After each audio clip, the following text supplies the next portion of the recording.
यह छोटी सी कहानी स्वयं की शक्ति पर आधारित है। शक्ति के रहस्य संबंधी देवताओं ने जब मानव को बनाया, उसके उपरांत वो इस चिंता से ग्रस्त हो गए कि मानव को शक्ति के रहस्य से कैसे दूर रखा जाए।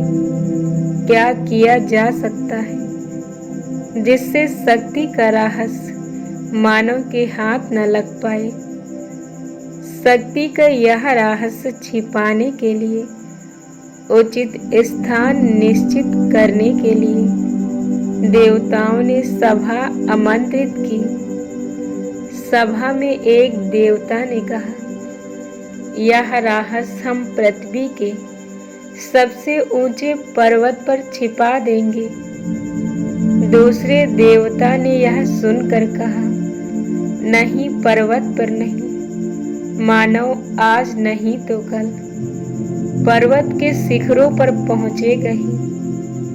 तब उसके हाथ यह शक्ति का रहस्य लग जाएगा। इसलिए पर्वत के शिखर के बजाय समुद्र के तल पर रखना उचित होगा। तीसरे देवता ने कहा, क्या फर्क हुआ? पर्वत के शिखर पर पहुंचने वाला मानव क्या समुद्र तल तक नहीं पहुंच पाएगा? सबसे अच्छा आप यह रहस्य जमीन में गहरे में गाड़ दें। संयोग से एक अनुभवी देवता भी वहां पर उपस्थित थे। उन्होंने कहा, ये जो प्रस्ताव सामने रखे गए हैं, पर्वत पर अथवा समुद्र में रखने के, उनसे हमारा उद्देश्य पूरा नहीं होगा। मैं कहता हूँ, शक्ति का यह रहस्य आप खुद मनुष्य के भीतर रख दीजिए। मनुष्य अपने भीतर कभी नहीं देखेगा। इस तरह शक्ति का रहस्य कभी मनुष्य के हाथ नहीं लगेगा।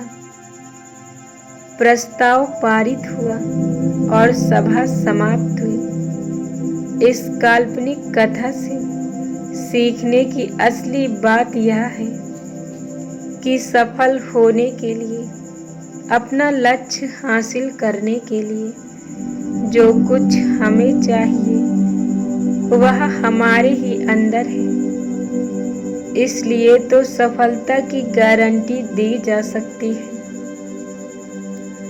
ऐसा संभव है कि कोई मनुष्य पूरा जीवन निर्धनता में व्यतीत करे, जबकि जीवन भर संपत्ति के बड़े बड़े भंडार स्वयं उसके पास मौजूद थे, सिर्फ इसलिए कि उसे यह मालूम ही नहीं था। मनुष्य स्वयं अपनी समस्याओं के लिए, अपनी परिस्थिति के लिए स्वयं जिम्मेदार है। आदमी कई बार दूसरों को दोष इसलिए देता है क्योंकि एक तो यह आसान काम है और दूसरा कारण, अगर खुद को उसने दोष दिया तो फिर कुछ न कुछ करना पड़ेगा। कई लोगों को लगता है कि उनकी कठिनाइयां और समस्याओं का कारण बाहरी परिस्थिति अथवा दूसरे लोग हैं।